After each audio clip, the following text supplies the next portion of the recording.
What is up, ladies and gentlemen? It is your boy, the franchise player, Double B Bad Blood, joining you guys once again here on the Roundtable Pro Wrestling Podcast.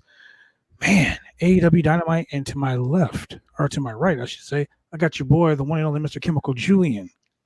Down below, we got the moderator, the man, the myth, the legend, the Ding Ding Kid himself, Shane, and then that bald dude right there, throwback. What is up, boys? How are you doing today? Not bad. What are you up to, bud? Oh man, we're just excited about this huge event right here, man. Just happened like less than an hour ago. It was like off the chain, man. It was, whew, man. Let's talk about it. Let's get into it. Julian, what is up with you, my man? Oh man, it's all good around here. Enjoyed a nice 2-hour show with Dynamite. Lots of going on, lots of happenings. Got plenty of notes in here. It was a very entertaining show. Yeah. Well, look, before we get started, ladies and gentlemen, if you want to donate to the bodyslam.net channel to help keep this website going, you can contribute to bring a wide variety of entertaining and and just great shit with professional wrestling and MMA related content. You can go and join and become a slamtastic slammer yourself by going to www.slamchats.com. That is www.slamchats.com. And man, this show started off with a banger of a match. Let's get to it.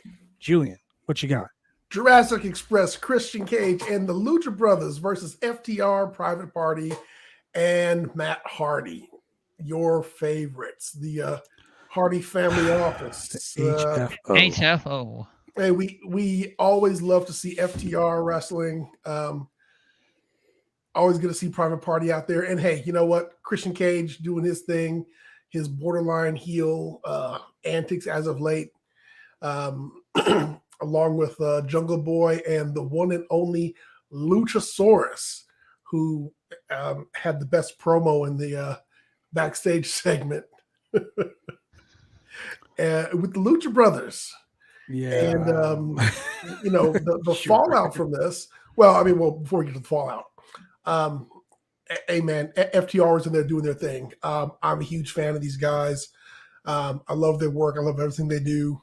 They get the high flyer. They just got the old school tag team mentality out there. To put in not so great words, they always get their shit in, and it looks great. Jungle Boy using the snare trap these days, using his submission move. And then, of course, Christian Cage started the match off. And it was him and Cash Wheeler, and they went back and forth. And, Cash was preening to the crowd and whatnot. But we saw some good double team moves. We saw some good, a good hot tag to Luchasaurus. We saw some good dives to the outside. I mean, hell, if the Lucha Brothers are wrestling, we're going to see some good dives through the ropes to the outside. At one point, he fucking told the crowd, "Fuck you." Yeah, some people just have a habit of saying that. Man. Yeah. And it was very vocal. Aggressive. Yeah, it was very vocal on TV, which was kind of weird that it just came out like that. But hey. Yeah, there's a lot of that came out tonight on TV. Yeah, there's a lot of stuff that came out on TV tonight, man. There's a lot of stuff that's come out, period, just in general. Tony Khan's budget, he just neglected to hire the 7-second guy. Yeah. Yeah, there was no bleeping of anything tonight. Nothing. It was No crazy. And for me, with this match, even though it's a 10-man tag, each intricate part had like a piece flowing into it. It's like an intricate part of a chessboard. Like every individual move in this match made sense in some ways. Like, FTR just picking apart, Jungle Boy a little bit here and there. You have two legends of tag team in there. They even pointed out through commentary talking about it. Shivani and Ross, I believe, said it. it literally felt like something fresh and new and different, and it made sense. And a lot of times matches like that, it's so jungled up, you're trying to catch which piece, who's got what's going on, what could be. And now you have a match going into next week for the tag titles, but it felt like everything else in there, everything made sense, and it could set up something down the line, like FTR versus Jungle Boy and Luchasaurus or something. Like it could, there's so many things you could do. So it was awesome to watch. The action was just nonstop, and the ending was just a classic FTR ending. The one thing I'll say I about found this real match awesome. is There was a spot where Phoenix Kid, I'm sorry, Phoenix Kid, got me thinking of something else. There was a spot where Phoenix did this springboard like 730 corkscrew dive to the outside. That was awesome. And the camera didn't catch him because Jungle Boy was doing the same spot on the other side of the ring. And they finally went back around to the spot right there, and it was like, wow. The only thing about matches like this is whenever it's a 10-man match, and it's 5-on-5, unless you give it in excess of 20 minutes, closer to 30 minutes, I mean, everybody gets a little bit in, but not everybody can get can show the full range of motion for their move sets. And it's kind of like, hit your high spots, hit your best spots here and there. This one didn't seem as rushed as we've seen in the past, and it was pretty well coordinated. But this is also the one thing about wrestling that it's kind of just the standard, is what you always see. So as much as Christian has been saying, hey, we're going to become a tag team champs, Jurassic Express, we're going after the tag belts, you have them team up with the champs, and then there'd be some miscommunication, or should I say some non-coexistence. Oh, Jesus Christ. And then, and then later on they butt heads, and that kind of sets up, them getting their shots either sooner than later or just nearby down the line. I non-coexistence, you mean a lot more shenanigans going on. But shenanigans. We like that word shenanigans over here. I don't know, man. I mean, the heel spot is, I mean, damn. They're about to be doing so much. I mean, I think Christian is right. He is like on the cusp of turning them heel. Correct. I mean, all the tag, like the just slapping each other's back, and like the non-cohesiveness in the tag team match. I mean, the heels won. Correct. Won, but they won in such a clear-cut fashion because the faces, in a sense, could not coexist. Well, I mean, so in this setup, the heels have to win so that the baby faces can have friction, because you have two babyface teams, or quote unquote babyface teams, going after the same title, or one of them is champion and one of them wants the title. So you've got to have the heels win, and any miscommunication during the match has got to be the setup for their feud or their blow off down the line.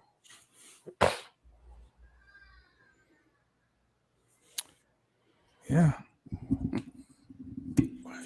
I see. So, Shane, what do you give this match? 1 to 10. I give this a 5. Wow. Yes, it was amazing, and I love it. So you give it a 5 out of 10? That's like really? You're giving it a halfway mark? Like, it was mediocre? Like, we're not talking about your penis size. We're talking about the actual ranking of the fucking match. Well, and since we're going down 5 out of 10, I'm giving it a 10 out of 10. Okay, then that's there you go. There you go, right there. All right. So, what about you, Mr. Throwback? I was actually highly entertained. I mean, it was one of those things, like I said, it felt like it flowed real easily because, like Julian said, a lot of these matches are rush, go, big moves, click. But it felt like really flow, and it was a great way to start Dynamite. So I thought it was like an 8 out of 10. I thought it could have been a little better if you stretched it out a little longer and just get everybody spots in as a finish, and then just let FTR finish it the way they did. But overall, I thought it was really good. I just literally another great way to kick off, Dynamite. I just can't wait for next week, especially with the announcement of Paige and Danielson. So that's going to be awesome. Part 2. So, Julian, do you have that entire card for next Wednesday? I do not. Okay, Shane, get on it right now. Let's get the entire card out there. That way we can put together a predictions. Predictions? I mean, we can also do, if you guys are up to it tomorrow, do a predictions for the upcoming Saturday show. I think me and Julian already made our predictions, but Shane, do you still have those predictions? I do. I saved it in my notes. Oh, Shane is on it, ladies and gentlemen. Shane is man. He is the man of the chair, so to speak. The stat guy doing this thing. While me and Julian are out there busting heads, breaking necks, and cashing checks, Shane over here is writing down all the places where the bodies are buried. The picks. Yeah, the picks. That's what we like to call them. Anyway, so let's go to the next match. Let's talk about the second match on the card.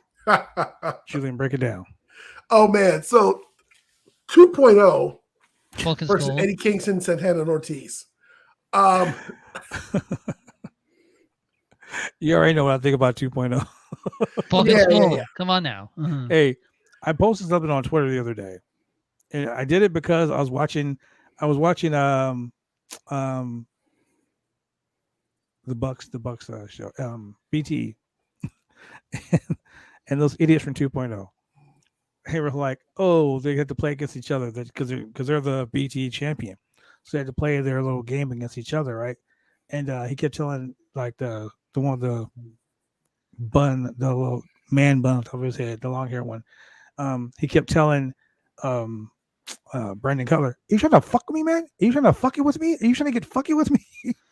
And he says it in such a stupid ass voice to where it was just so annoying that he was, is the fuck in? Is the fuck in? Are you trying to get the fuck in on me?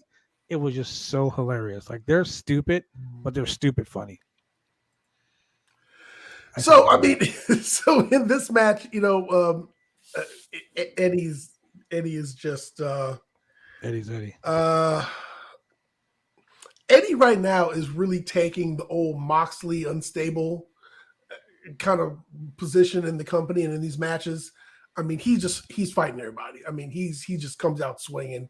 He's just fighting everybody, and then regardless if it's in the match, outside the match, before the match, after the match, backstage, he's just mad. He's just mad.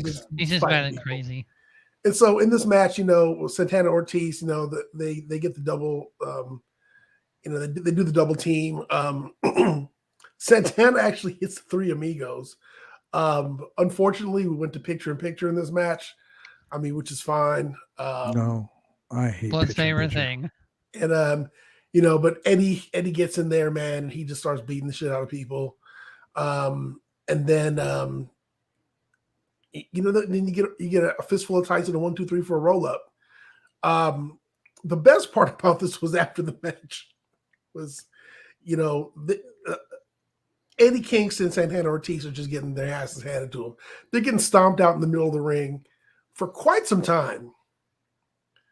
And then here comes Jericho. Okay. And when I tell you about a day late and a dollar short. Wait. Stop right now. We have this conversation every week. Ladies and gentlemen, I'm going to say it was this a right delay now. reaction. Look, me and Julian are in a tag team match. Throwback and Shane are beating his ass, right? Why am I going to wait till my fucking music hits to run down to save my partner from getting beat up? It doesn't make any sense. No. The ass whooping happened for like 5 minutes before the music hit, and I'm like, and everyone kept looking, and it kept looking, and it kept, even the ref, even Bryce was like looking like, hey, where's Jericho at? Where's Jericho at? And I'm like, dude, for 5 minutes they were like gingerly beating his ass. Yeah, I mean, taking their time. I mean, there's a couple times during the match actually where they actually had to wait for a couple of spots. It was just a pacing thing, but in this instance, I was like, okay, so we're going to build up here. Maybe Jericho's going to end up being the heel. He actually do a double turn later. You know, he's just kind of setting up Eddie Kingston for a feud later on, and that's why he keeps on coming out here late and just taking his time. But then fast forward, Ruby Noho does the same thing. No, Soho. I'm in California. I'm thinking North Hollywood. Ruby Soho does the same no during the match with Jade Cargill. And I was like, okay, hold up. Those are all Julian's comments, and they do not reflect those of the Roundtable Pro Wrestling Podcast. We are not calling anyone a hoe on this show. Disclaimer. Dude, I was like, from when we saw the interference to when we saw the manager distracting the ref to when we saw the beatdown happening. And then I was just like, okay, well, someone's catching a beatdown, and that's just going to be it. And then the masked woman hops back in the ring, and the beatdown starts then. And then, like, again, 5 minutes later, here comes Ruby with the pipe. And I was like, where you been? Like, you're not that concerned. You're not that concerned. See, what happened was she was chilling in catering, right? And then she was on Sammy's blog. And then she was, like, on BTE. She was playing video games with Up, Up, Down, Down. She was talking to Shane. She was texting Shane. She was hanging out with Veer Mahan. Like, that's what she was doing, all that shit before she figured out she'd come save somebody. I mean, I still haven't gotten a text back from Ruby, so She's in no hurry right now. She was like, no. I think Jericho being back is a great thing. At least it gives. Ruby was trying her mom's jeans on. At least it gives the crowd something to sing, even though music can be bad at times. But I'm pleasantly surprised that a lot of people haven't said, but Mercedes Martinez is now all elite. Okay, wait. Let's get to that later. Yeah, we skipped. Wait, that's my fault. My bad. Yeah, don't jump to that because I was so excited about that. I was like, yes. Can I get a hell yes? Hell yeah. So I thought that. So we got to finish this match first. Let's just say this much. I was following the leader with that one. Okay. So Jericho comes out, he makes the save eventually, and the crowd pops and sings along with this theme song. So that's it. And Eddie's like, "Fuck you," which no, he did say that too. Yeah, like, Eddie, there was a lot of effort tonight. Like, I can see if you were on time, but bro, you was late. Bro, you didn't save nothing. He came like 5 minutes late. He ran up and was like, and then he swung the bat, and there was like no one there. And then, like, he was, I mean, I guess because his pants were too tight. Like, I mean, honestly, like, pants were tight. Yeah, bro, they were hella tight. I was like, I could see his heartbeat through it. He came fast and Veer Mahan did the Monday Night Raw. Oh my god, yeah. Well, that's another story for another day. So yeah, I mean, in my opinion, that tag team match, I mean, that was a really good match. And this was the night of matches. Like, tag matches. This was a night of like trios matches. Every fucking match was like damn near a trios, a 5-man, a 10-man, 5 guys in your mouth. I mean, I don't know. It was a lot of people. Hey, but like Red Dragon said, if you're going to survive in AEW, it's all about factions. True statement. It is. Yeah. Mm-hmm. And this and what I've been saying for the longest, this is where they're building that trios title. Mm-hmm. Yeah. Because you see how many trios there's the Best Friends, there's the Bucks and Kenny, there's Red Dragon, and there's the Undisputed Era. Let's just call it that. Yeah. There's the 2 Blockheads and Daniel Garcia. There's Buck and Sting, Skull. Darby Allin, and John Moxley. There's Team Dan Taz. Lambert and the Best Guys, or Dan Lambert and Men the of the Douchebags. Year. I mean, the Best Friends, Men of the Men Year. of the whatever. Year. There you go, Men of the Year. Then you got Death Triangle. That triangle. Then you got Jurassic Express. You got Jurassic Express. You got Yeah, a whole lot. Eddie Kingston and the new and Santana Ortiz, LAX. No, you got Eddie Kingston. Yeah. I don't think he can lapse with anybody. Yo, shout out to Eddie Kingston, man. Eddie Kingston he's the GOAT. Eddie Kingston gives no fucks. Okay, none whatsoever. Eddie Kingston is that dude. Like, if you got to fight somebody in a dark alley, just take Eddie Kingston and just be like, yo, he said your mama, and let him go. That's it. Yo, mama. He threw What? coffee at you, bro. That's it. Let him go. Because Eddie don't fuck around. It's true. It's true. So, what do you give the match, Julian?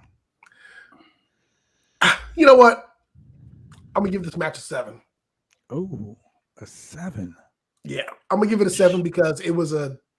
I mean, it was Eddie Kingston just being mad and just like beating people, and it didn't really advance a whole lot. I mean, we got to see Daniel Garcia out there, but we also got to see 2.0. So, and we also got to see Santana and Ortiz catch a beat down, like just. But that doesn't happen too often with those guys. Yeah, just just like for no reason. I feel that after, they had put on some really good tag matches early on in the year, and now they're kind of just getting put to the side, almost like just I don't want to say cannon fodder, but they're just kind of being put to the side, like afterthoughts. Being to pave the way for some other people to come through. So this was it was kind of I'm not gonna say a throwaway match, but it was just Eddie Kingston being mad and, Santana Ortiz kind of catching a beat down for no reason. I'm a little tired of Santana Ortiz not getting a push. I just got to say this right now. They're one of the Yeah, pure I tag They agree. really It's do well deserve overdue. more than what they're getting They're at a pure on the tag show. team, man. And the one thing that really gets me about those guys, they are what's what I'm looking for here. They are workhorse. They're the workhorse tag team. Like they go out there and they give 2,000% every match they have, and they're not getting. I mean, you got to think about it too. AEW is so oversaturated with tag teams. Like AEW is like Whole tag bunch team of tag heavy. teams. It's tag team heavy, and I like the fact that it's tag team heavy. Don't get me wrong. I like the fact that there's so many teams out there that like the matches are just fucking off the chain. Like they're amazing. You can't have a bad match. You can't have a bad tag team match at AEW. It's not like WWE where where they just two like random ass dudes. Yeah, random people and just short matches and all that. I think that when AEW does a trios tournament, that's just gonna be that's gonna be fire. It's gonna be great. I'm telling you, man. They need to have Shane Taylor Promotions in there. Yes. Hey, so we forgot about Private Party. Stupid to ass, answer Jason Thompson's question, do I really want to see Eddie versus Jericho? Yes. I want to see Eddie Kingston beat the shit out of him. I want to see both of them go, but I want to see them like build it up long term and just like, especially if Moxley comes back at some point, just get that whole intertwining, but keep them apart just to build it up, like what they're doing with Punk and MJF right now. Hey, here's a question for you. Sammy Guevara is still wearing his Inner Circle Originals motorcycle jacket. Yes. Santana Ortiz aren't. Is there an Inner Circle? Is there where's Jake Hager? From what I'm understanding is that they're still together, but still doing stuff apart. And Jake Hager is like doing stuff in MMA right now. So they're just taking a break right now. Yeah. Okay. Unlike me and my lady. Yeah. So we're gonna go ahead and put that out on blast again. So look, Julian sends me this text message, right? No, actually, it was a Facebook message, and he says, "Look what I got." And if you look over his shoulder at the top of the screen, I'm sorry, at the bottom of the screen, you see this nice Ring of Honor World Championship belt. I was gonna say, what belt is that? It looks. I was like, "Oh, Merry Christmas to you, huh?" Mm-hmm. And he was like, "Well, yeah, it's a fair exchange." And I go, "A fair exchange?" And then all of a sudden, this big ass finger, this rock, and I was like, "Wow." Dude, this guy just took a diss at 3MB. Kick him. So don't worry about that. Don't worry about that in a second. Just we having a moment here. We having a moment, Shane. Shane, don't make me mute you. You know what? Mute it. Shane right now is that guy that literally, how like every single movie, he's the only one clapping, and then the character next to him is like, it's not the right time. Exactly. Yeah, Shane's that guy. So back to our moment that we were having here live on the podcast. Look, ladies and gentlemen, this man right here, Mr. Chemical Julian, the mixologist, a professional wrestler, the man who would be mixing shit up. He say, I'm gonna jump over this broom. I say, what? He goes, I'm gonna jump over this broom. I said, what do you mean? He goes, man, she said, I do. I said, "When?" He goes, "I went to Jared." my man over here, Chemical Julian, is now an engaged man. He is locked up. Don't let him out. Yeah, he is locked up. You just got right in my head. I was just about to go do that too. He's locked up. Yeah. Hey, So you know what? I got to tell you one thing. One thing that I love about my wrestling fans and about my male friends who are also wrestling fans. mm-hmm. You know, we took our Merry Christmas picture together, me and my lady. Mm-hmm. And there's me with the belt, the Ring of Honor belt over my shoulder, and her with her hand on the title like this with her hand. And no one realized. And all my friends were like, "Oh man, that's a nice belt! Congratulations on the belt!" I was going to say that. Oh man! So look, ladies and gentlemen, my boy is married. Is going to be married.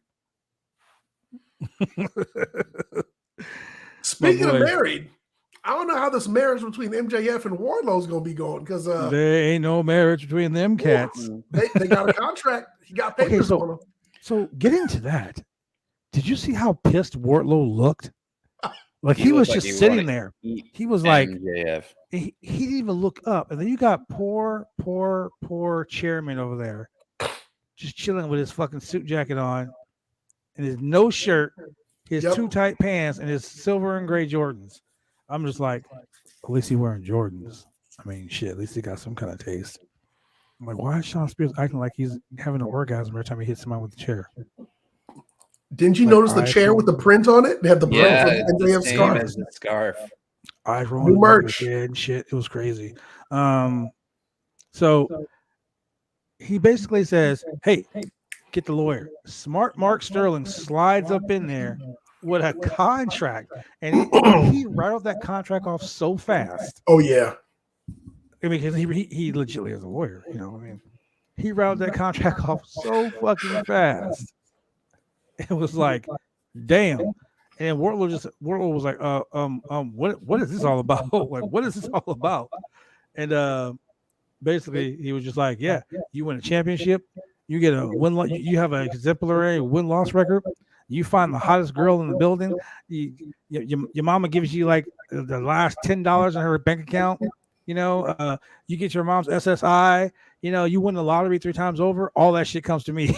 Yeah, like, damn, he owned his ass. Hey man, I like when he said, "Hey, that's why I need you to win go to the championship, the finals, get this TBS championship, TNT title, and then relinquish it to me." All right. Wardlow's like, yeah. He looked sad. Like he looked like he wanted to cry. I wanted to cry for him. I was sitting there looking at the screen like, damn, I just want to cry for you right now, bro. like your whole life is over now. Dude, he needs one of those Team Taz contracts that just he don't. They get broken if you spill water on it. Oh well, yeah, you know how that is. He basically done screwed up on that because it's like now it's like you want them to break him up, but they're playing that contract line where he has to do what MJF says. He's basically and has no choice of it.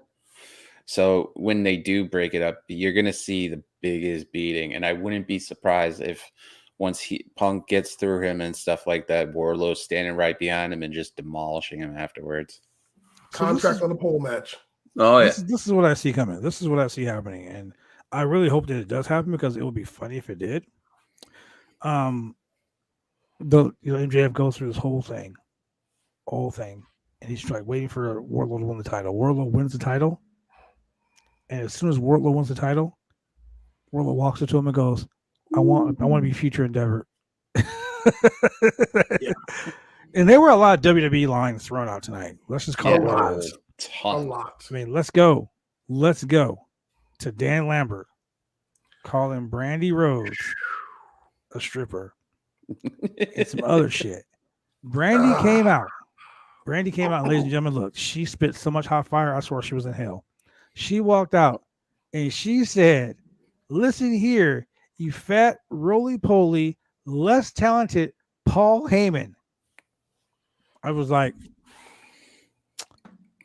damn. I was like, I guess something. I couldn't do it. I couldn't do it. Yeah. And she was like, Damn. she said, he said, oh, I'm a black belt in karate and jujitsu. And she goes, I ain't a black belt, but I'm a black bitch. And she took off her earrings and her shoe. And she was like, I'm gonna fuck you. I'm gonna get all up in your ass. And I was like, damn. Yeah. Sean Ross Sapp posted on Twitter, I can't wait to see the tweets after this. Man, it was a little uncomfortable to watch. It was Man, it was, Brandon trying to be one of the boys. I bro, get it. bro, look. I said this the other day. I was watching AEW Dark. I was just chilling here watching AEW Dark, and Brandy Rose had a match. And it was actually fucking good. Yeah. It was good. So I tweeted Brandy. I was like, yo, Brandy Rose is on fire. Like she had a fucking stellar match. On a scale of 1 to 10, I gave it a 7.5. And it wasn't her fault that they got a 7.5. Yeah. Like she was good. So shout out to Brandy Rose, man. Like Brandy ain't fucking around. But that line about Paul Heyman made me pop. But it's like some of the lines that they were saying, I was just like, I was waiting for somebody just to take that censorship button and just wait for it. But of course, Tony Khan didn't have one. Dude, nope. Tony Khan's a G. He ain't giving no fucks. Tony Khan ain't giving no fucks. He's like, you know what? So I mean, they're on cable. Do they pay FCC fines? It's not over the air. No. Because here's the deal. You got to pay This is why the Roundtable Pro Wrestling Podcast starts at 8:00, ladies and gentlemen. This is why we start the show at 8:00. We can start it earlier in the day. But see, there are certain things you can say, and there's certain things you can't say until after 8:00. Hence the reason why the Roundtable Pro Wrestling Podcast is always after dark. You know, you gotta get that smooth jazz voice in there to do that. So, yeah, that's why we do it. Yeah, I was like, wow, Brandy just said so much shit. She said so much shit without really saying anything. That's how it was. And it felt like it came off the cuff more so than it, like WWE's, where it feels like it was written, but it felt like, you know, she was just irate and just wanted to say whatever was on her mind. That's the best part. And that's the thing about AEW, man. Like, I don't think, like, okay, so let me lay it out for you. If you work in the WWE, everything is scripted. Everything you say, from the robotic, hi, my name is Liv, and I'm going to win the World Championship. It's like they're reading on a cue card. AEW was like, yo, tonight we're going to get in the ring, and I'm just going to beat your ass. How about that? And, like, you know, you get like during the match with Eddie Kingston, he's shouting across the ring, you, right? And I'm like, well, you will never hear that in WWE. Yeah. You know, so it is what it is. It's funny. It's real. It's real gritty. It's down to earth. It's like, it's real. It's almost Attitude Era-ish. You know, it is Attitude Era-ish with a twist. It feels like it's more like WCW, but with AEW mixed in. It feels like it's just perfectly meshed. You've got a little bit of everything, the grittiness and stuff like that. It feels with, like, for me, with ECW back in the day, it felt like you were watching something that they absolutely love to do, whereas WWE now feels like they're just doing it, but it's not, there's no heart into it for the most part. Well, I mean, as Vince said, they make movies. They make horrible movies. Then did you see Raw? Raw sucked. This is Attitude Era with wrestling. I mean, like actual wrestling matches thrown in. And we talked about this before, where you have storylines that drive wrestling matches, and then you have wrestling matches that drive storylines, and that's your big difference. And so when you're focusing on the in-ring product and the matches have to make sense. Results counts, wins and losses count. The in-ring action and the results of those in-ring actions actually drive what happens versus backstage segments versus what's said during a promo. I mean, that's where the big break and the big difference is. It's one of those things that it actually feels like it makes sense. I mean, you were touching about how Vince wants to make movies and AEW makes storylines that make sense and flow through. Julian, do you listen to the Q calls by any chance? I do not know. I do not. Okay, one of the lines that Nick Khan said and Vince said at the same time, they don't care about ratings. Their greatest worry is sleep. And then one of the people in the call is like, "Oh, so you're worried about getting sleep?" No, our main worry is, as for a company against a competitor, is our main competition is sleep. Huh? Yeah, they said that on a Q call, talking about how, because the question is, are you worried about your competition and the ratings and how well they're doing? They're like, we don't, meaning AEW, they're like, we don't pay attention to our competition. We more worry about other things, and we don't pay attention about ratings. Vince said that our greatest competition isn't anyone else. Our greatest competition is sleep. So basically, what he was saying there was Vince doesn't sleep. Yeah. They're basically saying that we're not gonna slow down and let other people catch up to us. Yeah, we're gonna continue going forward. But here's the thing about them going forward. They're going forward, and they're going into a wall because no one fucking cares. They lost so many people. Look, people are. I'm gonna say this, ladies and gentlemen, and if there are any women out there that have been in an abusive relationship, please understand that I feel for you. If you watch 3 hours of Monday Night Raw every Monday night, like we do, 2 hours of SmackDown every Friday night, and like if you really got crazy, if you just was a little tipsy, you're like, fuck it, I got nothing to do on a Tuesday night. Last night, watch 2 hours, not 1 hour, but 2 hours of NXT. Like we don't always. I actually watched it. And you're not forgetting Wrestle Kingdom's around the corner, so that's another 12 hours in 2 days. Let's not talk about that, because that's a whole different. I will sit up and watch Wrestle Kingdom. Same here. But see, there you go. You will sit up and watch Wrestle Kingdom. Ladies and gentlemen, Wrestle Kingdom comes on like 1, 2 o'clock in the fucking morning.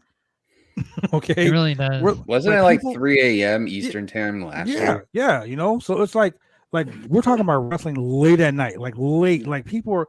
I know people who called in sick to work the next day because they watched Wrestle Kingdom. Right here. Right here. Hey, look, shout out to my man Jason Thompson in the chats. It is because of him I started watching. That I bought the New Japan streaming service, and it's because of him that I watched the first Wrestle Kingdom. And yeah, we were up 2 o'clock, 1 o'clock in the morning, whatever, and went to bed at like 4 or 5, whatever it was. And that's ever crazy. Since then, I mean, that's just a day, 2 days out of my life, and love it. Hey, if I'm going to come home and watch Crown Jewel, which Crown Jewel this year was fine. It was fire. It was. I will sit and watch Wrestle Kingdom once a year. I got no problem with that. Wrestle Kingdom is awesome. So the point I'm getting at, ladies and gentlemen, is if you can sit and you can watch 7 hours of WWE programming and get nothing out of it, nope. It's just like being in an abusive relationship. You got to get out. You got to escape. It's okay to say no. Do something. Ladies and gentlemen, as much as I have always been and am still a fan of WWE, I got to make this one observation. Even Veer hasn't showed up for Raw yet. Veer don't want to come to work? No, he doesn't. Nah, I'm good. Veer's like, shit. I'll get there when I got to go to Monday Night Raw. You know what I'm going to do? I'm going to get myself a fucking donkey. I'm going to get a camel and a fucking sled dog. And I'm going to take my sweet ass time getting from my house to Raw. And when he legitimately gets to Raw every week, he's like, oh, fuck, man. Maybe I can hide in catering. Maybe no one will know I'm here. You know what? Veer needs to show up on one of Riddle's scooters. Look, I'm about to say some very controversial shit right now. So, ladies and gentlemen, remember, these are my opinions and my opinions alone. They do not reflect those of the BiasM.net or of the Roundtable Pro Wrestling Podcast. These are my opinions and my opinions only. Raw fucking sucks. Yeah. Raw really awful wrestling. It fucking sucks. And you know what? It sucks so bad that one of the most talented wrestlers in the fucking world, Today. Tony Storm, was like, "Can I just leave? Can I just get out of my contract? Can you please let me out of my contract? It fucking sucks here." Bro, Bryan Danielson said in a Q earnings call, in media scrum, "I love the WWE. I love where I was working." Adam Cole, "I loved where I was working. I would love that place. My heart is at that place. Yet you work at AEW because it fucking sucks." There it is. I just said it. I mean, look how bad Raw is if you're gonna try to put AJ on NXT and put Grace. AJ asked to go to NXT. That's how bad he wants out of Raw. Because he knows how bad Raw is. Look, Raw is so bad that your boy Omos, because you know he's so big, he's just so big. He's so big. He actually fucking was in Detroit for Monday Night Raw, where he was supposed to wrestle AJ, and he got sent home. He was like, "I want to fucking be here for being too big. I'm too big. Detroit can't handle me. I'm so too meaty for Vince. I don't want to be here." Look, man, I'm just saying. People are asking to go home. People are asking. That should be a sign. Be released. But here at AEW, people are excited to work. People come to work that don't even. Man, I work can't wait there. to work at this one job that I work at. It's so cool. You guys should come along. You know that? Yeah. Like, hey man, look, you should come hang out at my work. I don't work there. Just come hang out. You might like it. It's okay. People don't realize. We got some openings here at the Waffle House. Come on in. Right? What people don't realize is Adam Cole was hanging out backstage at AEW for a whole fucking year. Yeah. Like legitly, he was hanging out with the Bucks and Britt Baker. If you watch a couple BTE episodes, he literally was in the background of 2 BTE episodes before he jumped from NXT. That's a fucking shame. You hate your job that much. You hate the place you work at that much. It's like an abusive relationship. You're in a relationship where someone is so toxic that you can't get away from them. Like you're begging and pleading to get away from them, and you can't get away. That's WWE. Legit, that is, I'm. You know what? I watch Raw, so you guys don't have to. That's right.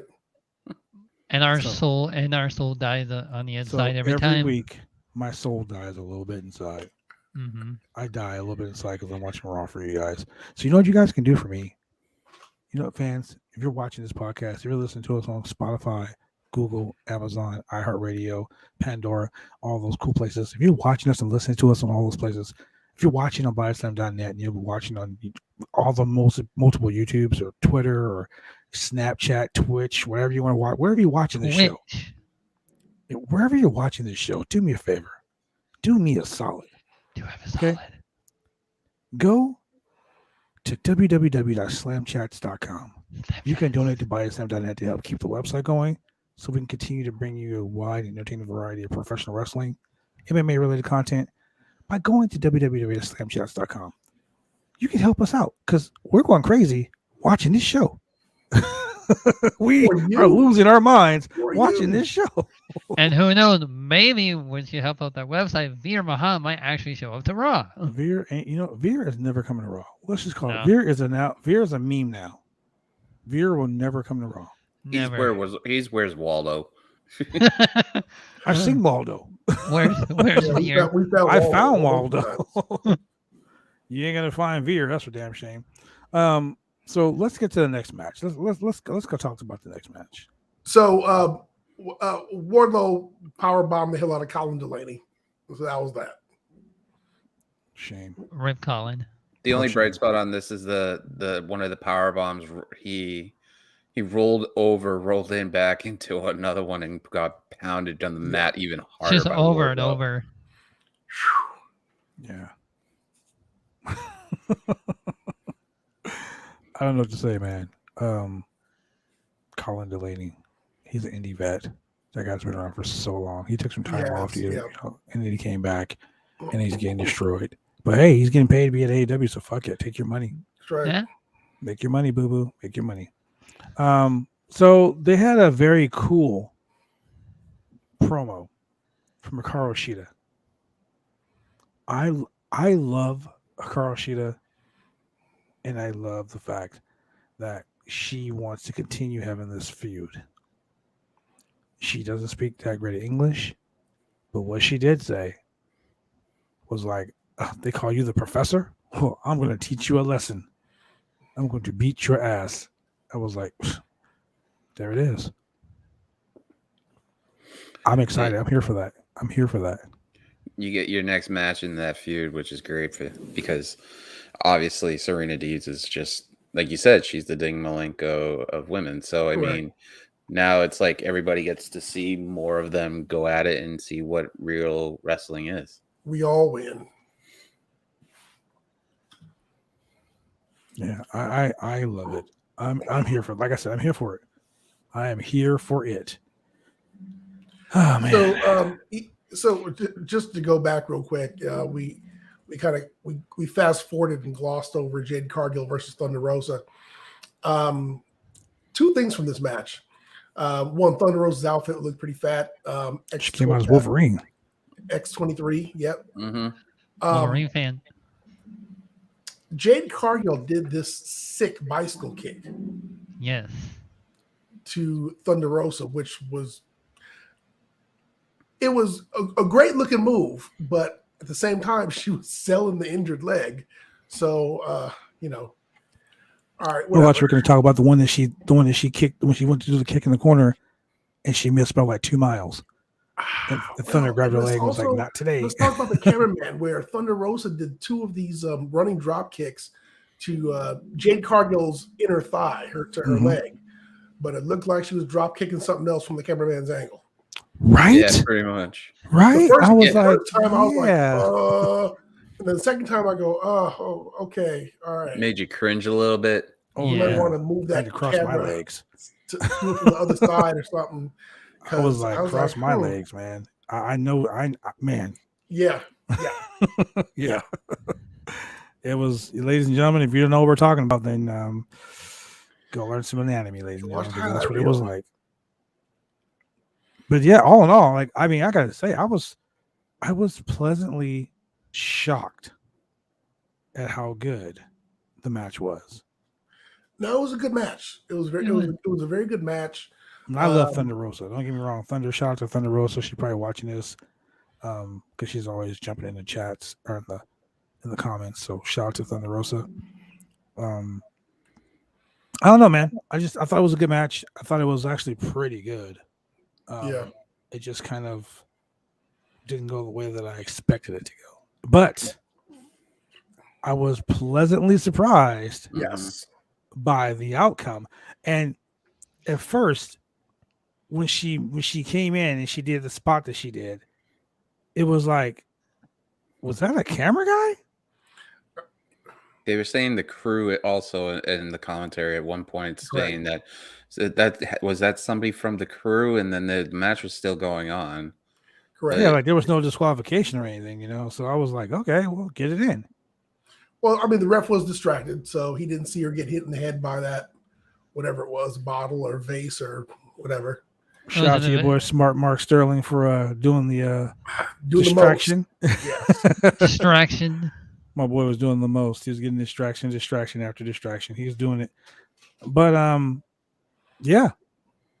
One of the most talented women in professional wrestling who, I'm going to say this right now, the WWE glossed over. They screwed the pooch on that one. That's for dang sure. And that right there, ladies and gentlemen, is one of the only Mercedes Martinez. Welcome to AEW. She is Mercedes. Here. She is Mercedes Martinez is all elite. What a name too, Mercedes Martinez. WWE screwed a lot of things up with her. I mean, they put her in Retribution. in that whole faction that freaking blew up. She wasn't even in it for that long. Retribution.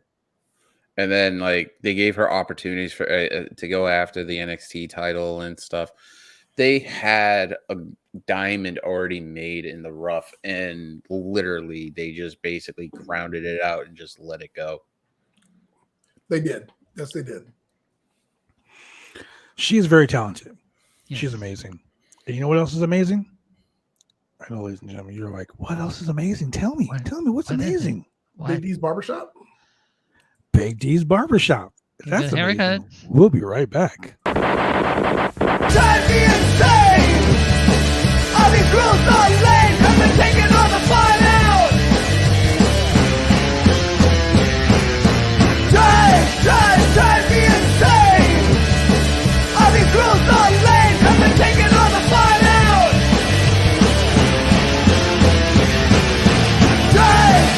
Drive me insane! All these rules...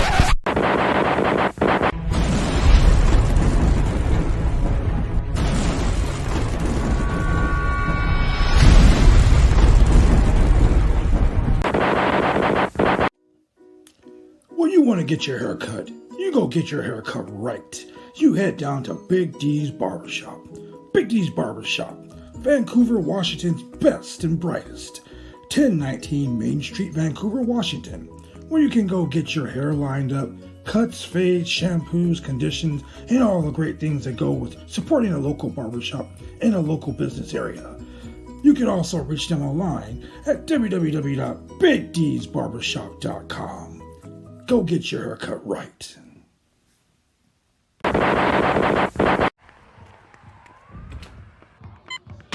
These are more than just the sounds of a safe place to go after school. These are the sounds of interest being ignited and of mentors making an impact. At Boys and Girls Clubs, we don't do just one thing. We do whatever it takes to meet the needs of every kid who comes through those doors. Because whatever it takes is what it takes to build great futures. Great futures start here.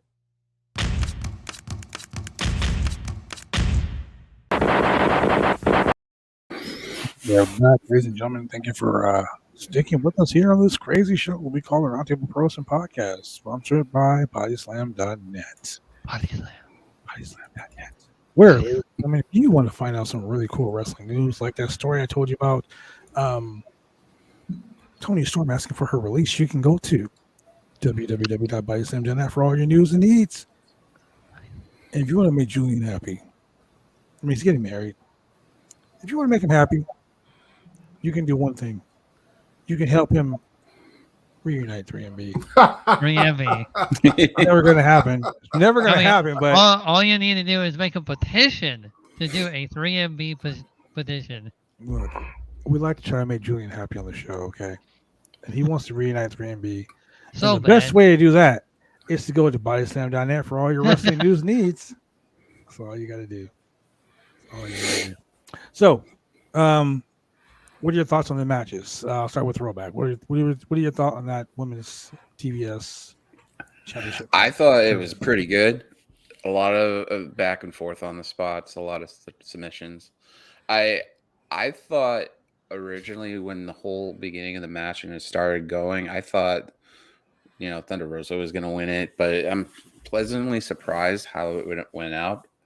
I think that if you took out Mercedes out and waited for her for the TBS crowning next week, it would have made a lot more sense because you'd have, say set it up for like a triple threat. They throw the match out for a DQ and sets up a triple threat. Tony throws it into that. Then that would make more sense because then there's a lot of moving parts where you can set up other matches down the line if you fantasy book it right. I thought it was really good, and I'm looking forward to see what next week brings with that, TBS title match. Shane? Yeah, I agree. Even though there were like some botches here and there, but it was good. I give that like around a 9 out of 10. Okay. All right. I like that. And you, Julian? All right. So for Thunder Rosa versus Jade Cargill, I'm giving this match. I want to give it a 7.5, but I'll give it an 8. And I'm dinging them a few points for a couple things. Number one, Thunder Rosa put on a hell of a match. She did everything she was supposed to do. She put over Jade Cargill phenomenally. When Jade Cargill was supposed to be selling the leg, she did a few moves that probably she shouldn't have been able to execute with the fucked up leg, such as when she did the back body drop or the Samoan drop, the bicycle kick, and a couple of the things. She didn't really sell the figure 4 that well. But overall, she looked fantastic in the match. I mean, she had all the mechanics. She did really well. Back to what Throwback said, as far as Mercedes Martinez goes, I guess you needed her here for the shenanigans for Jade Cargill to realistically advance in the tournament. But you could have got more bang for your buck for her to screw Thunder Rosa out of the title in the finals of the match itself. Okay, so I agree with everything you said. Just gonna get that out there right now. My only issue with this whole match, I mean, the match could have been really great. I'm not saying it wasn't great. I am gonna say that it wasn't really great. Okay, and the reason why I'm saying it wasn't really, and I love Thunder Rosa. I was so excited when this match happened. I was like, let's go. Like, I was enthusiastic. I was excited. I was jumping up and down like, let's go. I'm here for this. The fact that they put her over Thunder Rosa, in my opinion, what they did was good. They saved Thunder Rosa. They didn't bury her by having her lose to someone so green.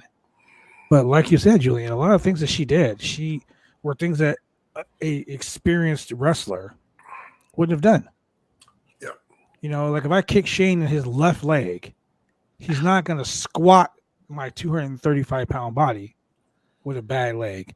If I spent 15 of the 30 minutes of our match working over that one leg, you're not going to super kick me with that leg. Yeah. You know, I'll put you in a figure 4 where you're going to submit, and I'm working over that leg. You're not going to jump up and bicycle kick me with that leg. You know, a lot of people don't understand what I'm saying, and if you're not a professional wrestler, a lot of professional wrestlers will totally get what I'm saying. When someone works one limb, you should make sure that you're selling that limb. She was selling it. And the other thing too is that the torture rack she was doing, Jade was doing, and she dropped. She popped back right up like a second on and just like act like it was nothing, and then forgot. Exactly. Oh, I have to shake. Yeah. You know, that right there, it totally diminishes everything that just happened. Like, instead of that match being a perfect 10, that's why I got docked points, because you totally just like Totally to me, see what went wrong. this is how I see it. If I'm working a match with someone and I just totally trashed their leg, and I'm putting submissions on that leg, and let's say I take a chair and just beat the shit out of that leg with the chair, and then you get up and you squat me, you walk around the ring, you hold me up for a 5-second stalling suplex, then you're doing all those power moves on that leg. You totally just discredited everything I did to you. Well, you know, man, it goes back to somebody working over Goldberg's leg, and then he still hits the jackhammer perfectly. Or back in WCW when he had a match with Scott Hall. They're talking about on another podcast. He had the match with Scott Hall with the cattle prods, and they were working over his leg. Goldberg came to the ring limping. He had a leg brace on. He still wins the match, but then the next night he comes out walking fine. Supposed to sell that injury, man. So yeah, it's just the continuity. It's just, you know, you sell the busted limb, you sell the, you know, and now of course there were things on. We saw some Twitter posts saying that Jade legit, like, you know, hurt her hamstring or whatever, and was powering through the match. And I get that, and congrats for her for doing that. I mean, yeah. Well, I mean, she's a professional; that's her job. But if you're actually supposed to be selling that injury, and someone, you know, if you come out with ribs taped up and you're getting speared repeatedly, you shouldn't be doing a gut wrench powerbomb. Exactly. No. Exactly. That's exactly what I'm saying. So that was kind of like, you know, okay, that was enough for me. Yeah, I was done. I was done with that. So like I said, the match was great. I'm glad it's over now. But let's talk about Rampage. Friday night at Rampage. Look, after Dan Lambert came out there and ran his mouth for 15 minutes, You got On the and on. TNT Championship match. Cody Rhodes defending the TNT Championship on New Year's Eve Smash or New Year's Smash against Ethan Page. That's New Year's Eve. Okay, Ethan Page. So Sky just ain't getting shit. This is the second time Ethan Page has had a shot at the TNT title in the last month and a half. Where's Sky's shot? Sky hasn't had a title shot yet. No, he So needs a title are shot. we having another babyface versus babyface match? I mean, well, everyone hates Dan Lambert, but they like him more than Cody. Have you seen Cody's new shirt? No, On AEWshop.com? I haven't. Okay, now I'm going to tell you right now, ladies and gentlemen, you need to go watch the show The Boys. It is on Amazon Prime. Watch the show The Boys. There's a superhero on the show. His name is Homelander. Homelander is a delusional Superman. He thinks that he's doing good, but he kills people, and he's kind of a dick. Like, there's one spot or one episode. Have you guys seen the last season of The Boys? Yes. I'm talking about the other two. No, I don't. I haven't seen The Boys yet. I'm on The Witcher right now. You should probably watch The Boys. I'm gonna tell you. There's one scene where he is standing on the Statue of Liberty, and he is doing something. And I'm not gonna say what it is because I don't want to get demonetized. But he is pleasuring himself on the Statue of Liberty, and it shows from the waist up. As he's doing this, he's saying, "I can do what I want. I can do what I want. I can do what I want. I can do what I want." That sounds And then really you funny. look down and he's doing what he wants. He's doing what he wants. And if you read the Boys comic book, you'll see him doing a lot worse. Yeah. He's a sick motherfucker. But the point I'm making is he's a delusional superhero. He's like a delusional Superman, right? He thinks that what he's doing is right when it's really But he's wrong. not. Okay.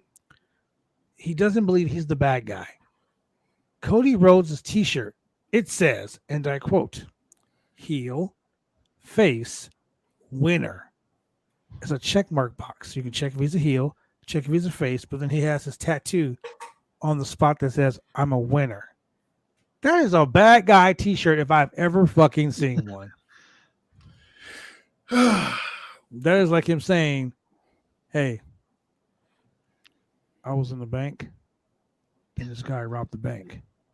I knew the guy, he robbed the bank. I just didn't say that because, I know the guy. I don't want to get him in trouble. But he dropped his money on the floor. And I picked it up and kind of left the bank." You a bad guy too. You stole that money. You know what I'm saying? You are a bad guy. Look, I don't care about your fucking here's grandeur. the rest You of are the a bad money guy. that you forgot. Yeah, you are a bad guy. You stole that money too. You are as bad as that person who stole that money. And then we Cody have Rhodes is a bad guy. So for Cody Rhodes to be facing Ethan Page for the TNT Championship, that's awesome. Sammy Guevara came out, and I'm really mad at AEW for this because this sucked. They announced Sammy Guevara as he came out. They went to that fucking picture-in-picture, and Sammy has his cue cards. And he's doing the picture-in-picture. cue cards, and he's basically saying, he stole my championship at Christmas. And my New Year's resolution is to get my championship back. Well, guess what? The fans didn't see that shit because they were watching picture-in-picture. They probably were watching a fucking Domino's Pizza commercial or a KFC commercial, and they totally missed the spot at the bottom right hand of the corner, right side corner of the screen where he was doing this. So the crowd at the venue got to see it, but they didn't get to see it. We didn't get to see it unless you were paying attention. Look, as far as Sammy Guevara saying that his title got stolen, I kind of disagree with that. That match was lit. He took 3 crossroads, the first of which was sick. I mean, this has got to be Damian Priest. If you're watching, go back and watch this match. And that move that you're doing called the Reckoning, It's something else. Yes. Because the first crossroads was sick. The next 2 were good. They weren't as good as the first one. And then Cody, when he hit the Tiger Driver 98. Thought it was going to be the pedigree. He's going to hit that fucking pedigree. I'm telling you, he's going to hit that pedigree. He is going to I do mean- that pedigree. I'm putting money on it right now. He is going to do that pedigree, and he's going to look at Yeah. everybody, and he's going to be like, "Fuck you, I'm the king of kings now." And yeah, so Sammy, yeah, you took a dirt nap. I'm sorry. That was a wrap.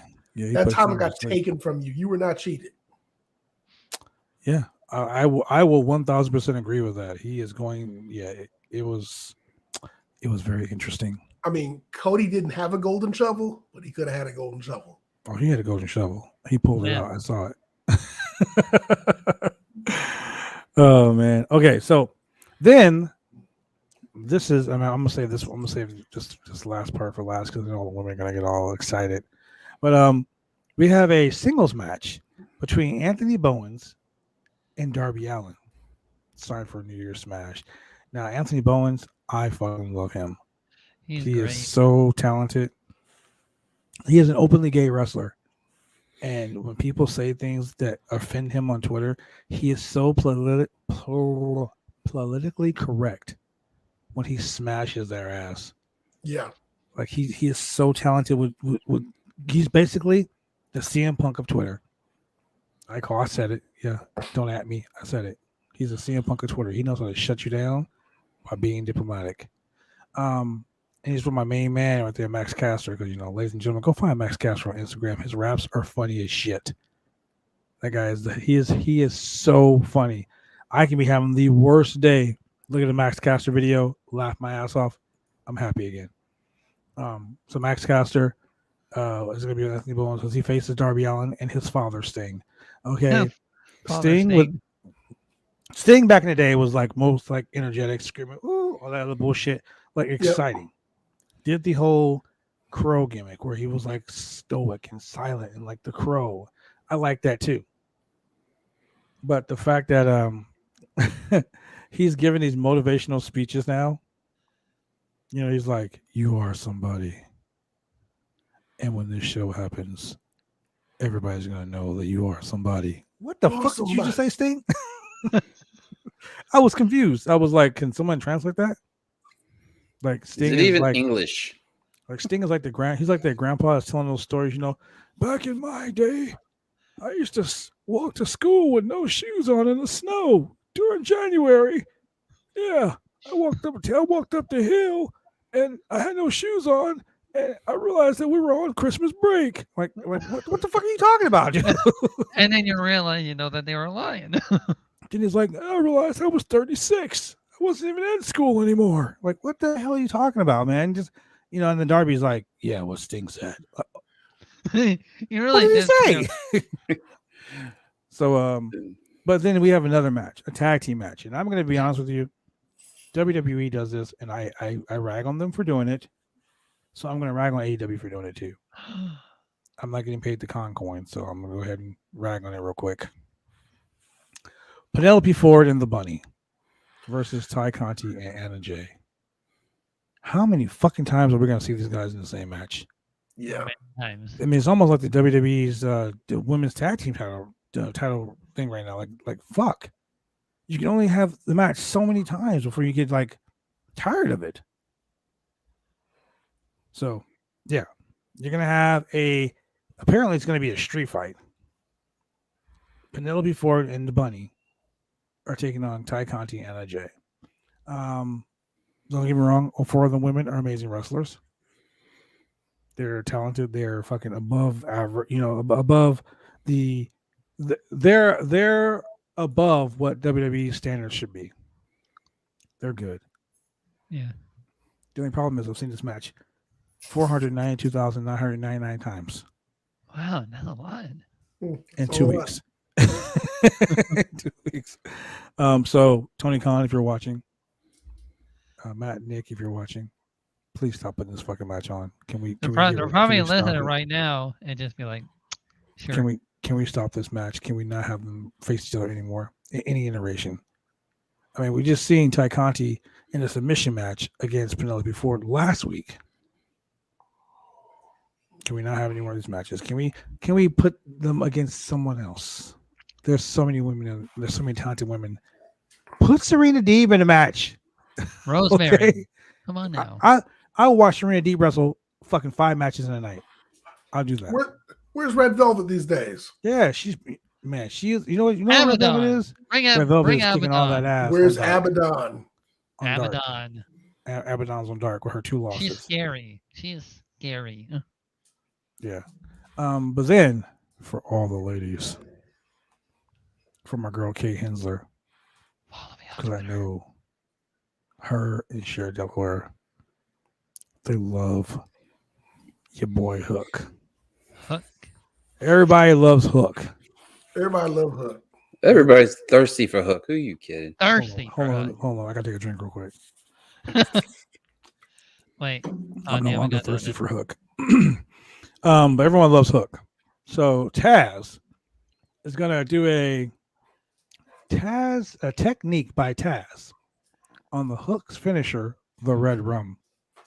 Red Rum. So apparently, somebody getting choked out on TV on New Year's Smash.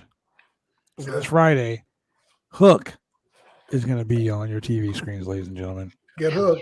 Hook is the son of Taz, and he's also the Abercrombie and Fitch model of AEW. Good looking dude, stoic, James Dean ass look, James Dean type of cool dude who just comes and chokes you out and tosses you like a salad from Olive Garden. I was showing a coworker about Okay. Hook and stuff because we, talk wrestling at work sometimes. And the first word I was like, "Damn, he looks like a funky Mark Wahlberg, freaking Marky Mark kind of Wow. shit." Looks like a skinny John Cena. What the hell? Damn. The next Randy Orton of AEW. He's Can you like, imagine- the best line out of his mouth afterwards. It's like, "I guess Hook wants to be one big bunch." And I'm like, Can you imagine? Great. Hook, John Cena, Josh Brolin, and Mark Wahlberg all in one movie. They all look alike. That would be twins times 2. Yeah. Anyway, so Hook's going to be on AEW on TNT.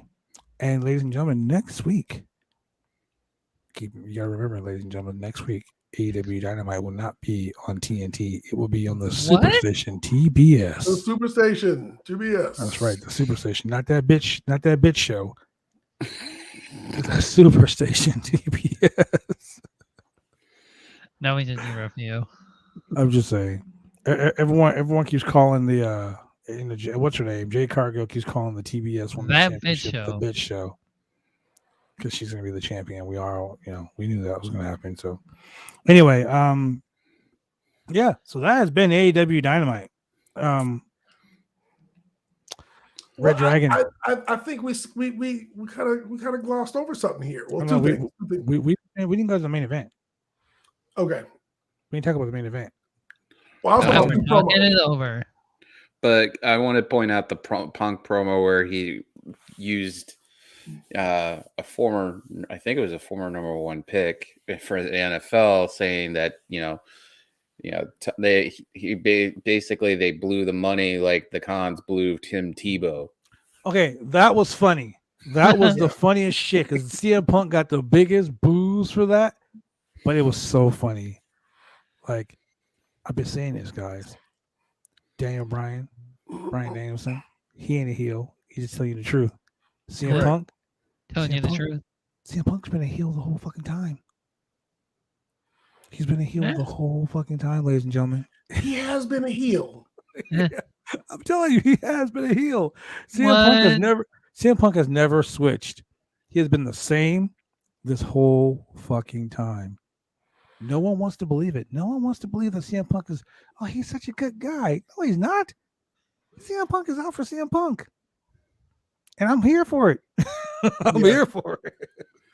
It was kind of funny because this is one of the few Punk promos where, the crowd wasn't just rabid for him. And I pointed this out in our private chat earlier. He welcomes back JR and he goes, I want to give JR his flowers now because, you got to give people their flowers while, because, like what happened with, for those of you who don't know, what happened to Brody Lee. And I was like, you were just about to say, you got to give people their flowers while they're alive to smell them. And Right? here's the Yes. popular infer that JR is about to die. He just came Yeah. out with it. That's fucked But up. he was like, let me turn it around. And when you sent that message, I was like, damn, he's right. Even I was Yeah. like, wow. He was like mid promo. He was like, let me, What am I saying? let me turn right here. See, that's what I'm saying. CM Punk has been a heel the whole time. Some of the shit that he says, like if you really pay attention to the shit that he says, he's not saying cool shit. He's saying the truth. But in the That's truth, he's being sarcastic as fuck. Like He is. the whole Sin Hook thing. And He was being nobody sarcastic. likes He the was truth. like, Yeah. I beat up everybody else and your team task. Shit, Sin Hook. You know? Sin Like, Hook. he said that and it became a meme. Mhm. But he says other things, and it's funny. Like the whole thing with MJF. He's like, you know, you don't want none of this. That's cool. If you don't want none of this, you ain't gotta get none of this. Yeah. But you But came at me, so now you know what? And he's like, you know what? Never mind. Everybody wants to be a TN. Everybody wants to be the AEW champion, just like Jim Ross. Jim Ross, if you know, you know this is better than anybody else. So he basically is calling Jim Ross out again. He was like, there's nobody here that can touch me on the mic, in the ring. Hell, he looked up even in the commentary booth. Just shooting on Jim Ross again. God damn. Leave that man alone. The fuck Jim Ross do to you? It was also interesting from my perspective with him cutting that promo and saying about the flowers and stuff. It almost, for me, felt like he was also kind of poking at Jerry Lawler a little bit, yes, too, just because he was around WWE when that happened. yeah. So it almost felt like, you know, you were in just a situation, and you know, your friend who was in the same booth with you after you left almost had the same predicament with your replacement. It was just like you're tying two different aspects of his life into it, and I'm just like, he's just poking two different people at the same time, bro. Yeah. Look, he is being Petty Pendergrass all day, Every day. all day, and people are not getting it. People are like, but he's so cool and so edgy. It's CM Punk. He's talking shit. That's what he's It's doing. CM You guys Punk. aren't paying It's attention. Pipe Bomb. Do you know how often I talk shit on this podcast, and people are like, "Wow!" Like I throw little barbs out there, and like the people that know will hit me up and be like, "That was funny. I know you said that. I know why you said that." You know, it's just funny. CM Punk is a heel. I'm a heel. I'll tell you. Fuck it, whatever it is. This just show right here, the Roundtable Pro Wrestling Podcast. We are the heel group of BodySlam.net. We break all the rules. All the rules. All the Hey, rules. and guess what? What? Next week we're gonna get a brand new Brian Pillman Jr. Yes. Look,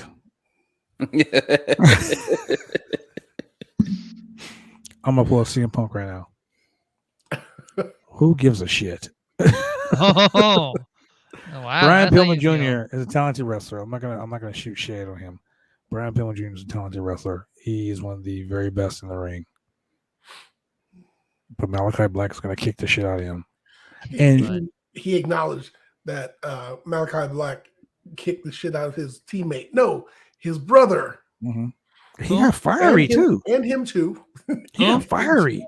He was like, and I'm going to kick your ass. Right? I'm gonna I do was it. like, calm down, dude. You're gonna fucking have a heart attack. I'm really gonna do it this time. Just you wait. I was kind of thinking like maybe next week he'll show up. The mullet will be gone. You know, Wow. Oh, transformation. Well, he he'll whole did new say Hollywood blonde. he did say several times that he says, yeah, Malachi Black kicked me, and then he kicked me, and then it all went black. Black. And I couldn't remember. He subtly was like, he kicked me, then it all went black. I was like, whoa, okay. And he was like, I can't remember anything. So what that says to me is that mist that got spit into his face. He got a little bit of the mist, Amnesia. and he's not remembering anything. Yeah. So please bring Julia Hart back, and please bring her back as the manager or the muse or the familiar for the House of Black. That would be awesome. where she fucking just in mid match Black closes Abyss, her eyes, Brian opens Pillman back up, and Jr. just turns on Brian Pillman, and Griff Garrison turns on Brian Pillman, and the House of Black is like a clique, like a generic Wyatt family. Another faction. There it is. That's how you survive. That's right. Yeah. That's how you survive. How you survive is South Central.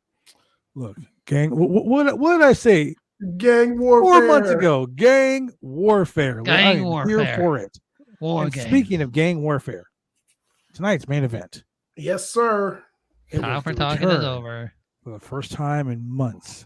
Red Dragon, Red Dragon. not the Undisputed Era. It was Red Dragon, ladies and Red gentlemen. Dragon. Ring of Honor, New Japan, and they referenced it. They had their own Titantron and everything. They did.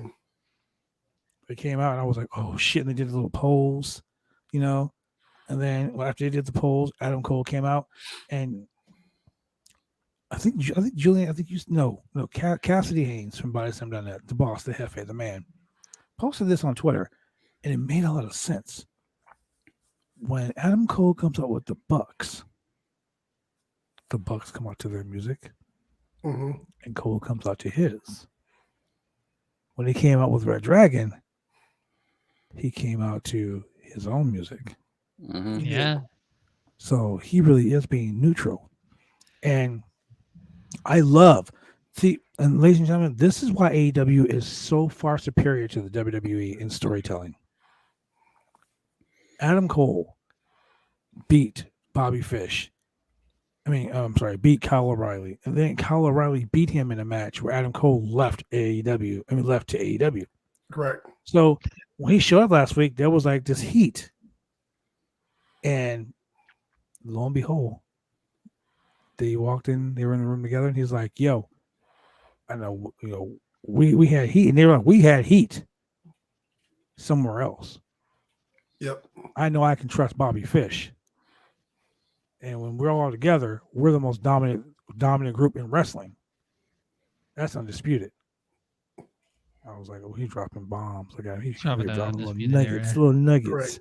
And then he was like, he told the Bucks, "Yo, can I speak to Adam by myself?" He told Bobby Fish, "Bounce." So that right there was sowing seeds. Like, yo, he said, "Can I trust you?" And he goes, "Well, let's go out there and let's see." So throughout this whole match, if you realize, Kyle O'Reilly never tagged in Adam Cole. Correct. Huh. He never tagged Adam Cole. He tagged Bobby Fish. He teased tagging Cole. He grabbed Chuck Taylor and pulled him over to the corner and went to go tag Cole, and then he tagged Bobby Fish instead. And then the spot where he gave the kick to Orange Cassidy, and Orange Cassidy moved, and he kicked Adam Cole off the apron. And then Sure that did. sick ass finisher that Bobby Fish and O'Reilly did, the suplex with the kick to the back of the head. Yep. Mhm. Like into After the the ring Bucks was was the super kick. Yeah, after the Bucks came out with the super kick. Chuck Taylor always takes the heat. He really does. Like even when he's with Wheeler Yuta, the youngest of the team, he takes all the fucking heat. Yep. But Kyle O'Reilly got the pin, and after that one kick, Cole was on the ground the whole fucking time. He was. Yep. He was out of the match. So I'm looking forward to a Red Dragon versus Young Bucks match. Maybe Adam Cole on the pole. Adam Cole on the pole. Cole on the pole. What do you think? What do you think, Throwback? Adam Cole on the pole? That's walking a fine line right there. It's like the whole saying with Brock and Roman, put Paul Heyman on a pole, or Exactly. Yeah. And Adam Cole is just like so torn. Paul Heyman in his Shark Tank. He just Shark throws the title in the middle of the ring. I don't know what to do. I don't know who to get to. Oh yeah, we already did that. Crown Jewel. Yeah. So Red Dragon. I'm not gonna say Red Dragon and Adam Cole because Red Dragon won the match and they had their hands raised, and Yep. It was just Red Adam Dragon. Cole was just chilling like, yo, He kicked me. How dare you? what the fuck? And the Bucks were like, yeah, what the fuck? You see that? He kicked you. Like, who does that? If you look at the Bucks Twitter page, their bio says, "We ain't no side chick." Yep. So, and the Bucks, I love the Bucks Twitter page. Their Twitter game is on point. And whoa, I didn't realize this. The Young Bucks posted a tweet. Said, hey, hashtag Red Dragon, you're welcome. Yeah. And it's where the Bucks came in and super kicked Chucky T and Trent Beretta. So yeah, it looks like that we're gonna have the dream match, Red Dragon versus the Bucks, Ring of Honor rematch. Yep. And Adam Cole will be hanging above the ring in the Shark Tank. But think about this.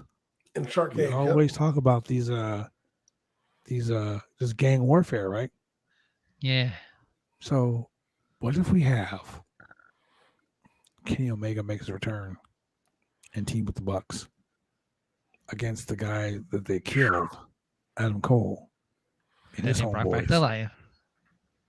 Or we can have the Bucks and the world champion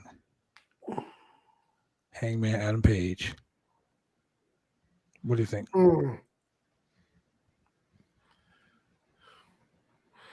I don't think Kenny Omega would be too keen on that. Yeah, he's still healing. I don't know. It all depends on the timing in the year and if it's on a pay-per-view, though. If you're gonna set that up, True. right?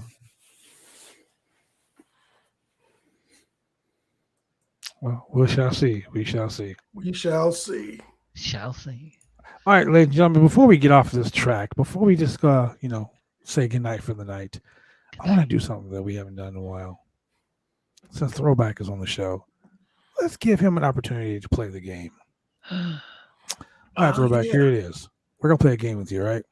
It's real simple. It's kind of cool. It's fun. We played this with Alex Kane, the MLW Openweight champion, National Openweight champion. It's real cool. It's real fun. It's something that a lot of the kids like to play these days. You know, they call it something else, but we like to call it Team with Feud with or Fire. Oh, no. Oh God! You know, what I mean? never played this. Shut your pie hole, loser. Look, Oh. this is the way the game goes. You can team with anyone in the industry, alive or dead, wrestler, commentator, announcer, professional promoter, podcaster, whatever you want. You can feud with anyone. I mean, anyone, any era. You can be like, I'll feud with Ed Wiskowski, the Coronas of Beers, or I'll feud with the Iron Sheik, Sheiky Baby, fuck Casserole, or I will feud with the guy who was supplying me with popcorn at the Staples Center a couple years ago. Whatever. You can feud with anyone. And you can fire any motherfucker you want, no matter who it is, alive or dead. So, team with, feud with, fire.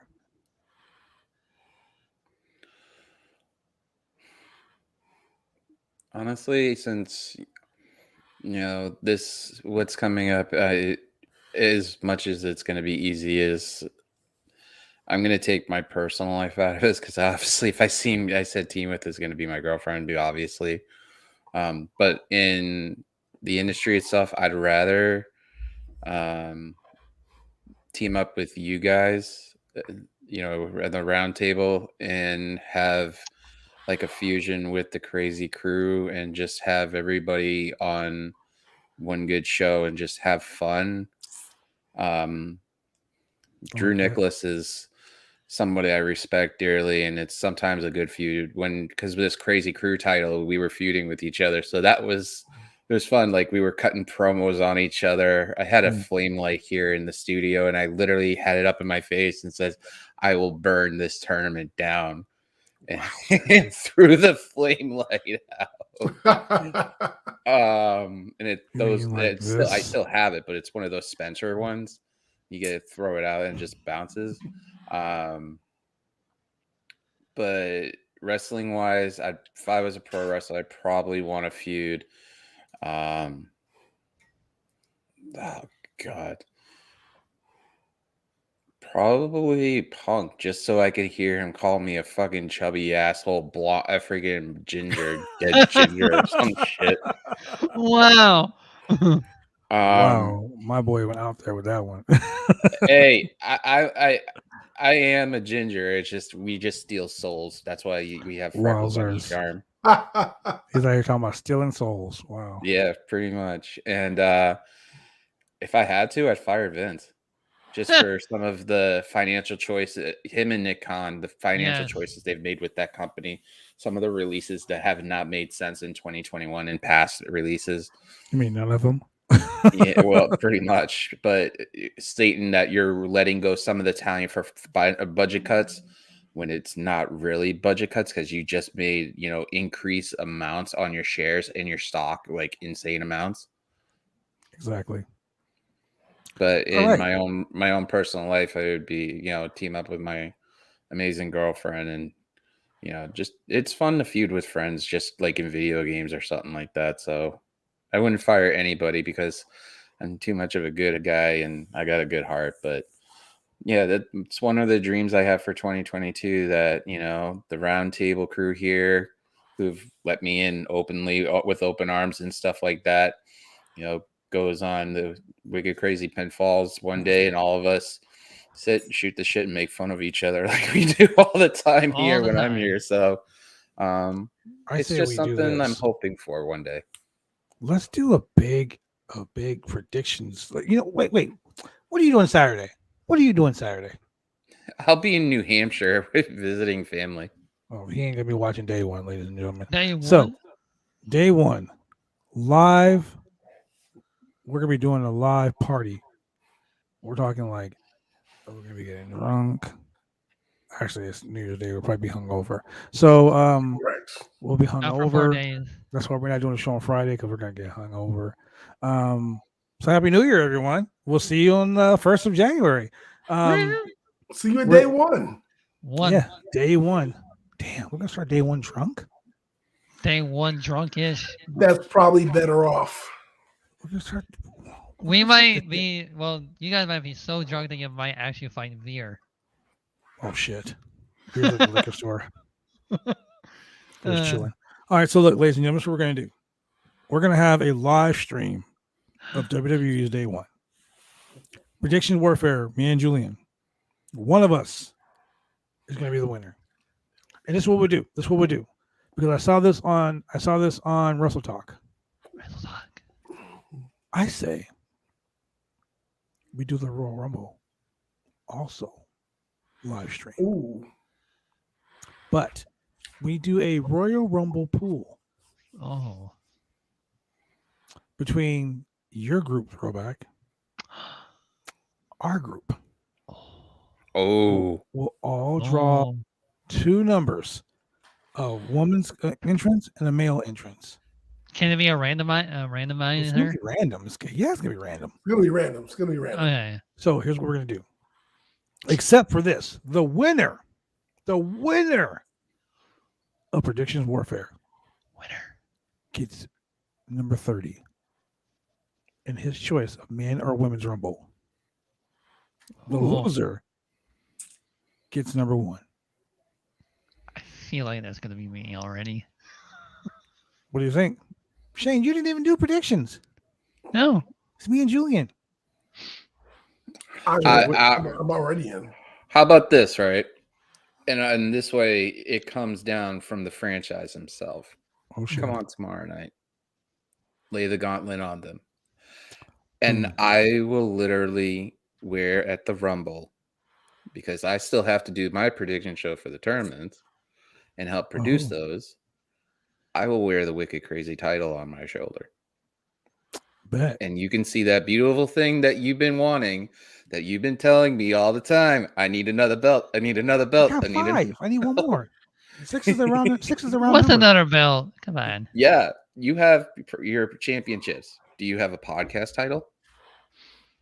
Oh. I will after I take yours. Exactly. I mean, I am the Roundtable Pro Wrestling Podcast Predictions Warfare Champion. But do you have a title belt for it? God damn it! You know what? I need a belt. I need a belt. You got 4 of them behind you. I will wear the Wicked Crazy Pinfalls title belt on my shoulder. Ooh. I will literally have the winner of the Rumble entered into the tournament as an honorary entrant because I have to redo the bracket, and the 2 nights at WrestleMania will be one of the interesting ones because on night 2 we will crown the champion. And shit, let's go. I will also add a caveat to this. Caveat. And I'll put this in there and we'll talk about this. We're having an undercard because we need to guarantee a number one contender for the next person. Oh. There are 4 spots open and there's a 1 wild card spot. Why don't we make that even more sweeter? I'm down for it. Let's the do it. winner of the Rumble will get the 4th entry of that Fatal 4-Way WrestleMania undercard match to get the shot at the Wicked Crazy Pinfalls World Title. That's open to all people. It's open to everybody in the wrestling community, podcast even you, community, Shane, stuff like even that. me, and has an opportunity to it. So a good example, I tweeted out the people I want to work with in 2022. You were on it, John Alba, who replied, which I was literally shocked. I did the same thing, and you know who replied to me? Who? Friggin' Alex McCarthy. What? Yeah. Wait, shout out to Alex and McCarthy. just certain people I've been admiring all the time and stuff. And John Alba could win that title against you, or Sean Ross Sapp could decide he wants that title, or anybody in the community could have it. Julian and you guys could face off in a prediction show, and he could be holding it and mailing it to you. That's the premise of it. Instead of having one show title that everybody goes back and forth like Wrestle Talk does, why not have a community title? This is what I want you to do. Because everyone that's listening to us right now on the Roundtable Pros and Podcast, or watching us on both Twitters, YouTube channels, Facebook channels, Twitch channels, all those cool channels, farmersonly.com, all that shit like that, AOL. You don't have to be lonely. Anyway, so the people that are watching us right now, this is going down starting at day 1. Day 1. So, throwback. Put out the tweet. At Phil Lindsay, because I want the Grapsody boys, Righteous Reg and Phil Lindsay. Get the Grapsody boys in this. We can get Grapsody everybody in this. Hell, look, Wrestle Talk. The best part about Wicked Crazy Pinfalls? I can ask Rob Wilkins to be a part of it. I love Rob Wilkins. Shout out to Rob Wilkins. Look, let's do this. Kate Hensler, Rob Wilkins, anybody from Fightful, Righteous Reg, Phil Lindsay, Grapsody, calling y'all out. Oh, damn. Pete Cornell. Oh, shit. Tempest T. Wrestler, calling y'all out. Alex McCarthy, Saeed Niangi, SP3, Steph Chase. Fuck the Wicked Crazy is on notice too. You guys got to have the back on the Wicked Crazy Pinfalls. Hell, bring Rick Hallahan back, dude. That freaking kid is awesome. Let's go. I'm down with it. I'll even go one further. Why don't you bring the Bulgarian bartender with us? Yes, Maggie. What? Let's go. Let's do it. Tag everybody. Let's go. I'm down with it. Tag. Yeah, we'll do it in the morning because it literally has to be up in about 5.5 hours. With that being said, ladies and gentlemen, for your boy Throwback, for Shane, for Chemical Julian, this has been your boy, the franchise, Double B Bad Blood. And we are here live once again on the Roundtable Pro Wrestling Podcast. And you know what we want to do? We want to thank you for joining us on this crazy night of watching AEW. Peace.